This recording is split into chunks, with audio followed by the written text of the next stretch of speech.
Alright, Chef Andrew here. We're going to be learning today how to make chicken pot pie. Now, along with chicken pot pie, we're actually going to be focusing on the mother sauce for chicken pot pie, which is going to be the base of our liquid, our sauce for this dish. And that sauce, that mother sauce, is going to be our veloute sauce.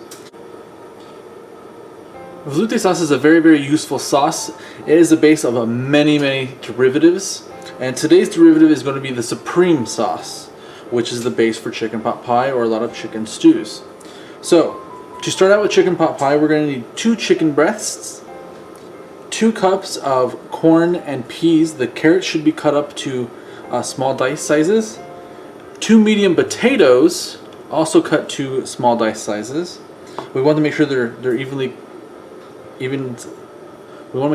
cut so they can cook evenly during the process. We need a couple sprigs of fresh parsley, 2 bay leaves, a teaspoon of ground garlic, a teaspoon of ground onion, a 1/4 teaspoon of thyme, salt and pepper for taste,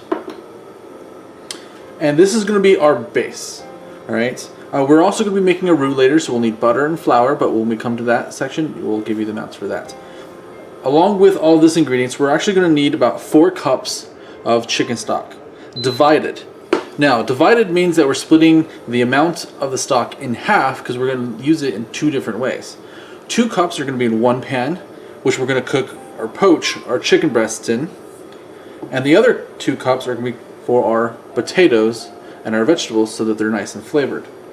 Okay, so right here we have 2 cups of chicken stock. I'm going to throw in my bay leaves, my parsley, salt. I want it a little salty because we're going to be putting chicken in there and it's going to soak up a lot of the liquid and a lot of the flavors. And some pepper. Maybe about a 1/4 teaspoon of each of those would be fine. And then we're just going to take our chicken and we're just going to place it in gently. And we're going to let this simmer for about 15 to 20 minutes until the chicken's completely cooked all the way through and nice and firm. We don't want the chicken falling apart because we want to be able to dice the chicken into small cubes that match the sizes of the the potatoes and the carrots and the peas. So it'll give us a nice mixture when we make our pot pies. So again, we're going to let that boil or simmer for about 15-20 minutes. This is also called poaching because we're taking a meat and we're cooking it in circulating water. Okay, I'll be back when that is done. Alright, so I have the chicken on another stove ready to go. I want to waste time, and since I have multiple burners, I'm going to use them. So now I have the other 2 cups of chicken stock within this pan, and in that we're going to place our potatoes. And we're also going to let this cook for about 10-15 minutes until the potatoes are nice and fork tender. About 10 minutes into it, until they're maybe halfway done, I'm going to throw in the peas and the carrots along with that. The potatoes take longer to cook, the peas and the carrots do not, so keep that in mind. So I will come back when the potatoes, the peas, and the chicken are all cooked. You should not be adding any of your seasonings at this point. No garlic, no onion, and no thyme should be in any of these pots at the moment. These are going into the finished base product for our chicken pot pie. I'll be back again when the potatoes and the chicken are done. So while our chicken and our potatoes are cooking, we're actually going to work on some dough, pie dough. All right, you'll see how to make this in another video. But for now, I've already made it up ahead of time. I have 4 little balls, and we're going to make sure we roll this out properly. So when you're making your pot pies, your chicken is cooking, your potatoes are cooking, find a vessel that you're going to cook your pot pie in. I'm going to cook mine in some nice little bowls here. These are nice ceramic heavy-duty bowls, good for baking any kind of small dishes like a pot pie, because I always think pot pie should be individual. That way, easy to serve, easy to eat. Okay. So first thing we're going to do is we're going to roll out our dough. We're looking for about 1/8 of an inch thickness all the way around. Remember that if you mess up on pie dough, you can always restart pie dough by re-rolling it back up, letting it rest for a few minutes, and then rolling it out as needed. It is not a yeast dough, so the butter is what does the fluffiness, not the yeast and their carbon dioxide bubbles. Okay, the butter will create nice layers throughout the crust, and as it evaporates, the water molecules will create steam, which makes the crust nice and flaky. Okay. And video magic. Look, I got it big enough that we need it. So now we're going to take our bowl and the dough, and we're going to line the bowl with it, or in whatever vessel you're using to bake with. They make ceramic versions of pot pies for anything else you want to use. But we're just going to line our bowl here. If it's a little bit bigger, it's okay. I'd actually prefer it to be a little bit bigger, so I know I got the inside nice and covered. Make sure that we're just kind of pushing and pinching everything around and I get to stay. If we're missing a side, that's fine. This excess can be pushed right up there. But I want to make sure we have enough around everything else. Okay, and then we're going to take this excess here and we'll fill in those gaps.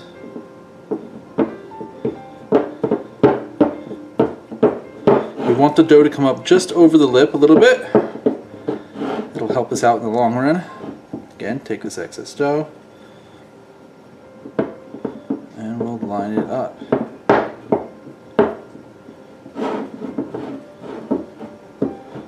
Again, just over.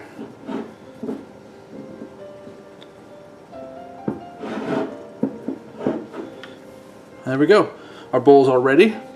Have the other one ready as well, so that as soon as we fill this up, we can layer it over the top. But we'll come back to that when it's ready.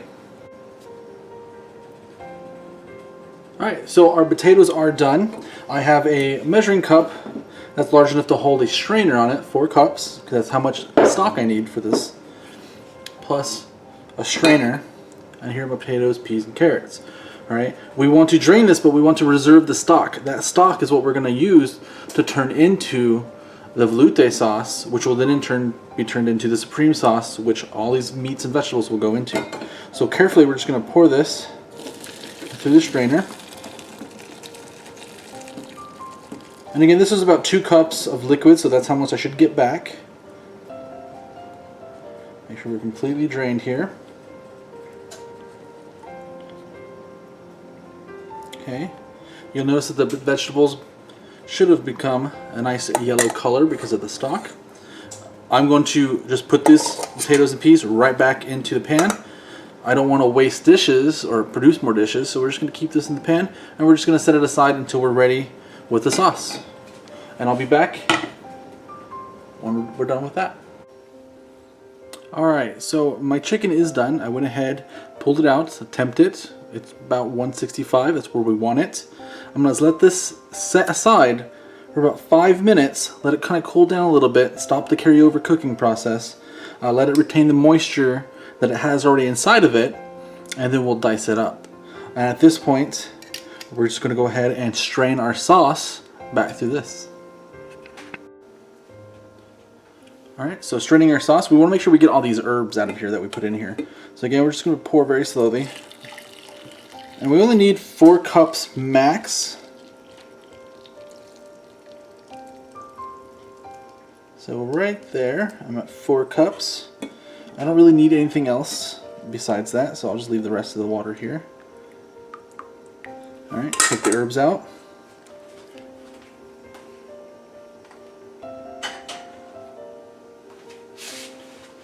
Alright, so now we have the stock that we're going to be using. Not only has it a stock that we homemade, now we actually added more nutrients into it by cooking the chicken and the peas, carrots, and potatoes into it.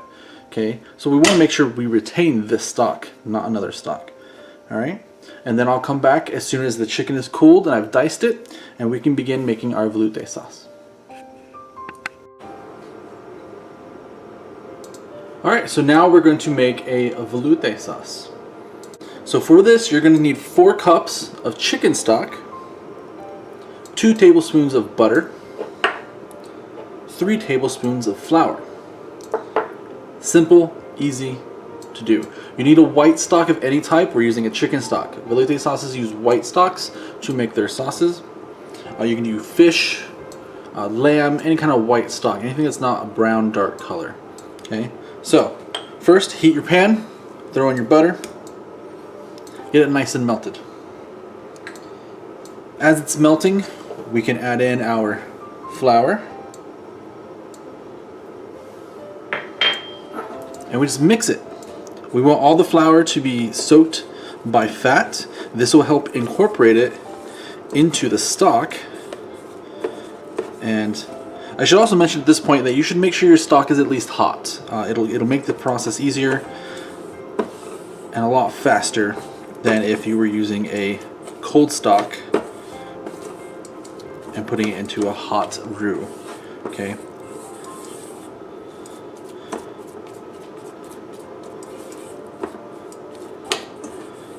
So again, we're making sure the butter is nice and melted. We don't want to brown the roux, so we want to make sure that it stays a nice light tan color. Once you've got it completely mixed, it is best at this point to switch out your rubber scraper for a whisk. Alright, I'm going to bring the pan temp up to about medium, it's about 300 degrees, and then we're just going to slowly incorporate our thing here. You want to make sure you're whisking for a cupping at a time. Whisking to get that roux all the way through the stock here. Okay, it'll thicken up really nice, and we can add another cup here.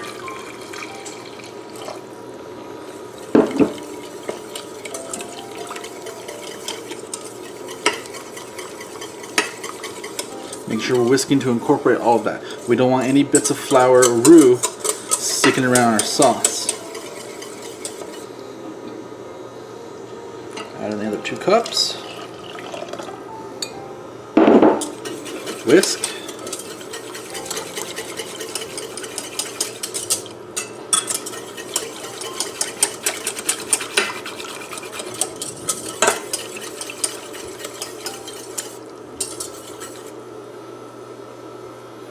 Alright, I'm going to bring this up to a nice gentle boil or simmer. I'm going to increase the heat a little bit.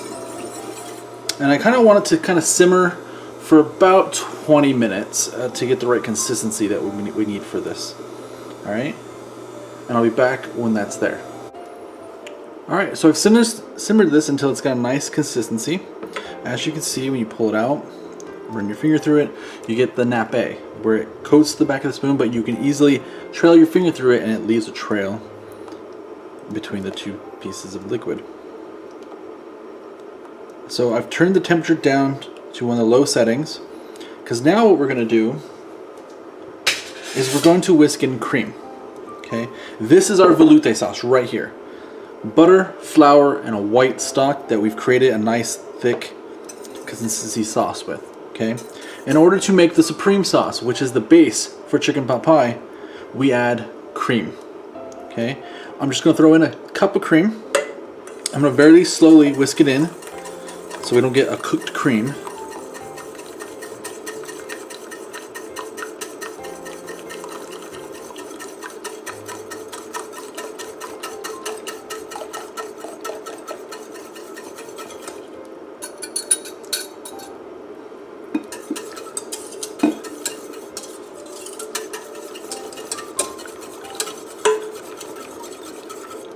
And now we have our supreme sauce, all right, the base of chicken pot pie.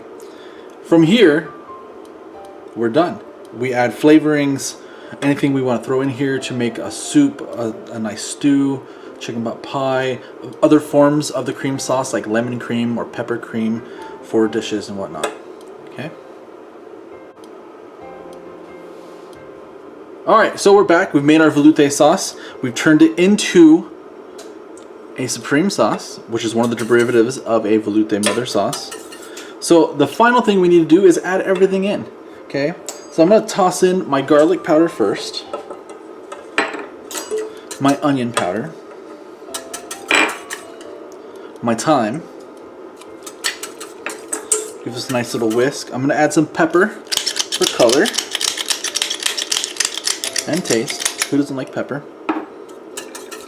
Okay.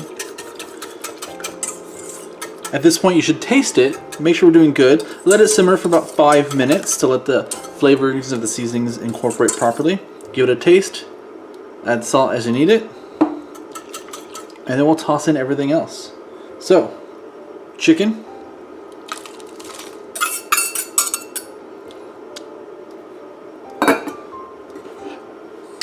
Potatoes, peas, and carrots.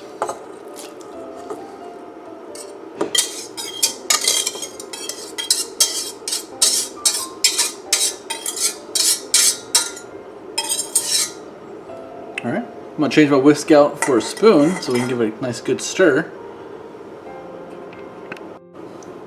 I got my spoon. We're going to turn up the heat a bit. We want to bring it back up to a simmer. And we're just going to give it a nice stir. Okay. And it should be a nice thick sauce at this point. If for some reason yours came out a little too light or runny, there's a couple things you could do. You can either make a small batch of roux and kind of add a little at a time, like a tablespoon at a time, and whisk it in there so it thickens up nice. Or you can make a slurry. Equal parts cornstarch and water, so 1 tablespoon of cornstarch, 1 tablespoon of water. Give it a nice mix and slowly drizzle into your sauce as you whisk. Okay. Otherwise, I'm gonna let this simmer or come back up to a simmer, and then we'll be ready to build our pot pies. All right, filling is ready. The dough is ready.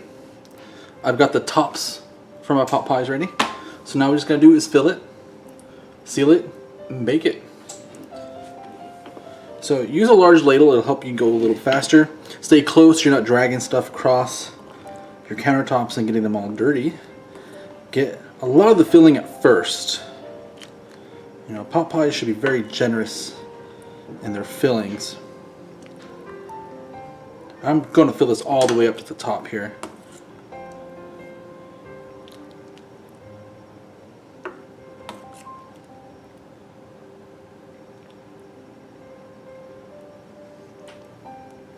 Okay. Switch out my bowls here.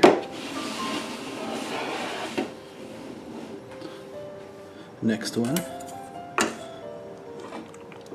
Again, generous helping of all the vegetables and the meat.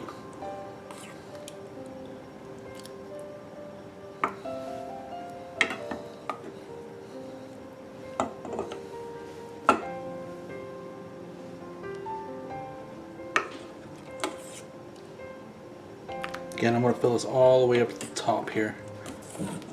Or maybe just under, maybe about 1/8 of an inch just under the top. Because as it bakes, the liquid's going to expand a little bit, and so is the dough. Okay, so now here we have it. Our chicken pot pies are nice and filled in the proper bowls. Last thing to do is to place on the lid.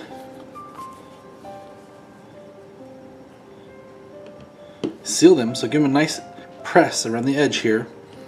And you're going to use a fork. Use the tines to press around the edges. Okay, this will help seal everything. You don't have to be gentle here. Give it a good press. You'll do this whether you're using nice ceramic bowls like I am, or if you're using a pie tin.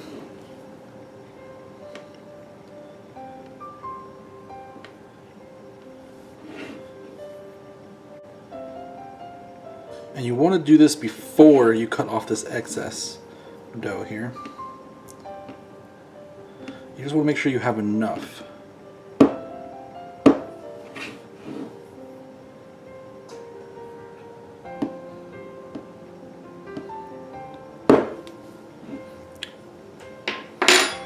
Nice and filled. Last thing to do is to go ahead and cut some slits in the top. You want to make sure we have a vent here. We don't want it exploding really. So we're just going to make 4 slits. One right here, One right here. One go in this direction. And one go in that direction. Okay. And then we can use the same knife and we just cut and trim around the excess edges.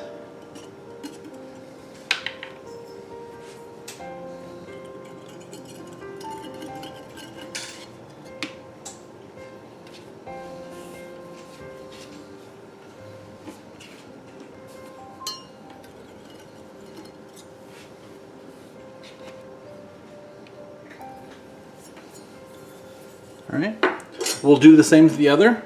Then these go in the oven at 365 degrees for roughly about 20 minutes to make sure the dough cooks properly. I'll be back when that's all done and baked off. Alright, we now have the finished pot pie. So as you can see, the crust is nice and golden brown. If you wanted to get it even more brown, you can also egg wash it if you wanted to. But this one came out just fine.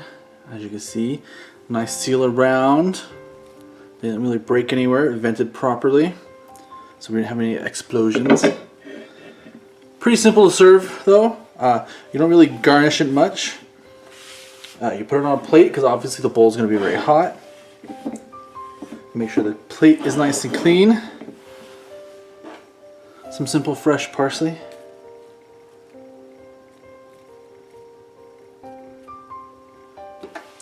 And it's ready to serve. So, I hope you guys enjoy this.